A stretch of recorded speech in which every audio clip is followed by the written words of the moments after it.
But that doesn't guarantee a job.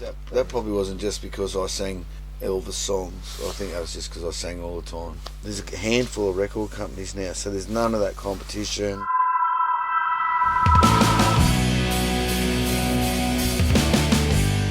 Well, firstly, cheers everyone. Cheers, thanks for watching the show. Cheers to the lovely people from these lovely Rockers Australia. They're just lovely, that's what they are. We are all kitted up in their gear and we are freezing our absolute knackers off here. There you go. What's your favourite and not favourite parts of the music industry? Well, they say that the entertainment industry as a whole is a long plastic corridor littered with the corpses of good men, where fat bladed pigs dine at the trough and good men die like dogs. And it has a downside or something. That's a paraphrase of a paraphrase, I think, by Hunter S. Someone said Hunter S. Thompson said it. Right. But he said it better than I did, but I don't even think he said it. That's just urban myth. Right. But look, it's a very different industry to I imagine many others, because there's just no path. There's no real, when I worked at McDonald's, I could go and do a management course, and then I could start being a manager, and then I could manage a couple of there's pathways on whatever you do. If you're a carpenter's apprentice, you're looking to become a carpenter, and then maybe a builder or whatever you choose to do. But in music, you can do the conservatory way and get degrees and all that type of stuff. But that doesn't guarantee a job. That just guarantees that you can play, and you know all about why you can play and what you can play and how you can play it, and you do it really well. But it doesn't mean you get a job. And a lot of working musicians, I think, out there in bands, I'd say a huge percentage of them don't have any real formal musical qualifications. They're self-taught, or they've learnt off guitar teachers like yourself. And brilliant. There's some just brilliant musos out there. Right? You see bands playing in pubs, and you're just like, "How's this guy on the guitar or whatever?" But it's just there's no real pathway that you can't say, in 10 years' time, if I follow all these steps, that this will happen. You can't. There's management you've got to wade through, and there's agencies that you have to, and I don't want to paint a bad picture of it. It's obviously a great fun thing, but you really have to forge your own path, get good people around you that you trust, people who know the music industry, or just people who have your best interests at heart and who have a good business sense, because as I say, there's no rules. If you've got a product and you want to market it, and you can come up with a way to do it that's outside the sphere of what the mainstream music marketing is, which the thing is with mainstream music marketing, it's not what it was 10 years ago when there was 5 or 6 or 10 or 12 record companies. There's a handful of record companies now, so there's none of that competition. Very few bands in Australia are actually signed to record deals, so it's you make your own, forge your own path. I even thought about why don't you just go and drop 30 grand at an advertising agency and say, I've got this product, here it is, or drop whatever you got, whatever you can afford, or and say, I've got this product, how would you say I best market it? Rather than just say, we got a record, put a sign up in the record store, put something on your Instagram, Facebook and all that stuff. So, but yeah, it's all up for grabs now. There's no real path to success unless you make it yourself. Yeah. Here's a question. Most embarrassing moment on stage? Oh, there've been so few. So there's been many. Oh mate, any time you forget the words, you're as embarrassed as all get out. Although it's like, you do 20 songs in a night, the average of 3-4 minutes a song, right? So that's the average of it, and you might stuff up 6 times in the whole night. Which might amount to about 5 seconds of the entire night. But that's all you. That's all you focus on, and you know, you make mistakes people don't know most of the time. You just feel like an idiot. That's the main thing. But probably the most embarrassing thing that happened to me on stage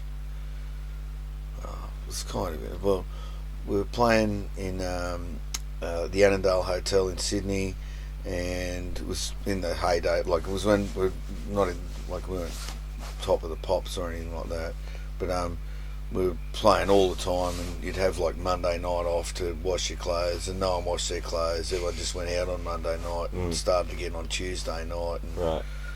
we're playing at the Annandale, and I've done a big jump or splits or something, and the whole arse of my pants is just flop. The whole thing's just like a big flap down the back. I don't know how it happened. They just rotted off. Right. Wow. The pants rotted. Wow. So it was just Pant rot. hanging out, and I'm look, because you know when they say that a couple of years ago, Lenny Kravitz is up on stage. He's ripping on his guitar. And Ripping. His strides ripped, and he's just got all his junk hanging out. Right. You can check it out. On, you can on check the that internet. out. Yeah. And everyone's like, "Oh, how embarrassing!" It's like, "Yeah, how embarrassing." He's ripping on the guitar and going, "Man, look at that then, in it. I don't want that one." Anyway, so for me, it wasn't like that. No. I'm hung like a rogue ant, and so I had to take off my jacket and tie it around my waist. Right. I didn't have any other pants in my bag, so I just had to do the whole night like that. And I will say, no one could see any, well, not much junk to see, but I do understand why chicks wear skirts, because you get a nice breeze up you. Ah, yeah, right. And you're twirling around a bit. Right. Nice. So yeah, I get that. Yeah.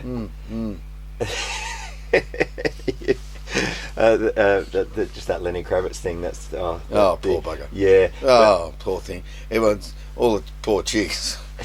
All the poor chicks have had to look at his massive man sausage. Go, So your story reminded me of, I think is it Captain Harris in Police Academy 5? Ooh. Surely you must know. I'd stopped by police there. Yeah. Oh, hang on, was Bobcat Goldthwait in that one?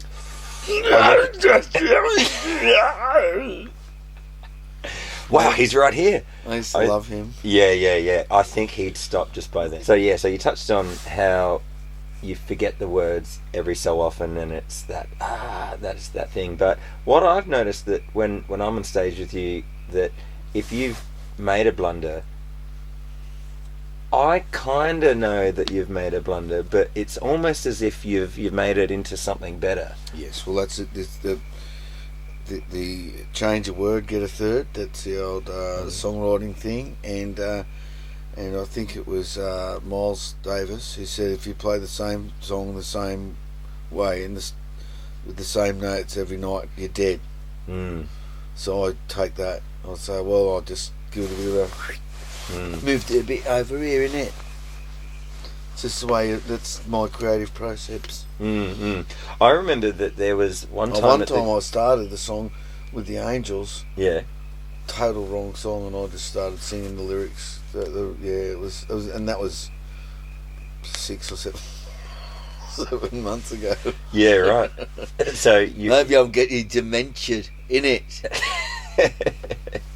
I remember that there was a time when David Blythe? Do I remember his name right? Blight, sorry.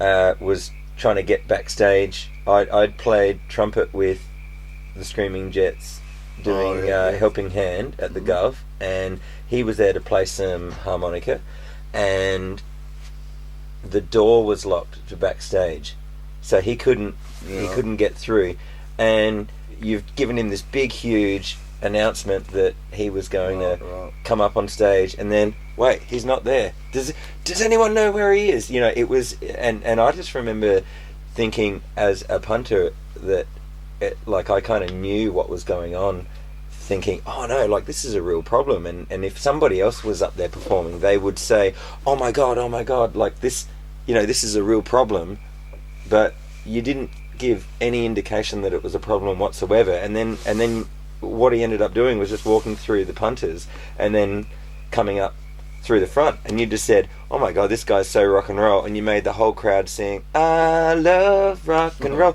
and the whole crowd sang. And I just remember thinking, well, that was better than him just walking on stage as per normal. Make it because it's a new thing then. Everything's a show. Yeah, Everything's exactly. part of the show. Yeah. Even the stuff that goes wrong. So that was most embarrassing moments on stage. What about what's the best moment ever that you could think of? First thing that comes to mind. Many. Probably the one you mentioned in Rock Am Ring is probably a big one. Getting up on stage with In Excess, 60,000 people, Michael Hutchins with his arm around me, the band doing this at me. Yeah. And that was in 1992, so I imagine Wayne's World had just come out. Right. We're not worthy. So yeah, they were doing the We're Not Worthy rock, and I remember doing a massive knee drop. Must have dropped about 6 feet. Whoa. Yeah. Giving it them ones. How are the knees holding up these days? Yeah, they're right. Yeah. Sweet. Yeah. And so, is that the biggest crowd that you've sung in front of? No, probably the biggest rock crowd. Yes, definitely. Yeah. Biggest crowd would have been not Newcastle Knights grand final win, but they weren't all there to see a band. Right. Yeah. Crowd that 60,000 with In Excess. We played to about 40,000 the next day. Yeah. Oh, maybe 30,000. Great. And so, best gig, worst gig, like for whatever reason. There's been a couple of gigs where I've been in no fit state to perform. They're probably the worst ones because they're the big letdown ones. So you just have an absolute shocker. There's no other word for it. And as recently as 18 months ago for one of those, I've had probably a handful throughout my life. We laugh about it now. That's right. I remember you telling me about that, and you said what you've done. Like, how many gigs would it have been? Like, however many thousand. 10,000. Yeah, and then and if there's a half a dozen, it's not bad. Yeah, I don't know how many gigs I've done.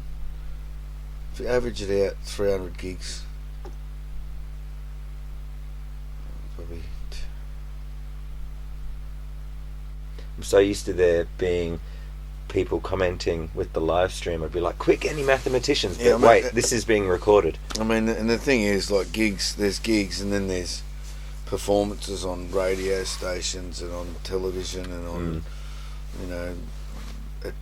wherever. So, yeah, I mean, must have done thousands and thousands of performances. So the worst ones are the ones where I've let the side down.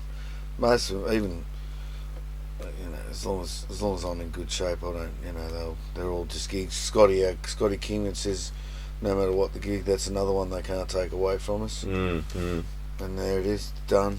It's in the past. And our mutual mate Dave Zanchetta, that I guess was the nucleus between us having a meeting place, he always says, well, I've done a lot of gigs, and tonight's one has definitely been the most recent. It's right in very recent memory. No, and the best and worst, it's but there's so many. I'll think of 1,000.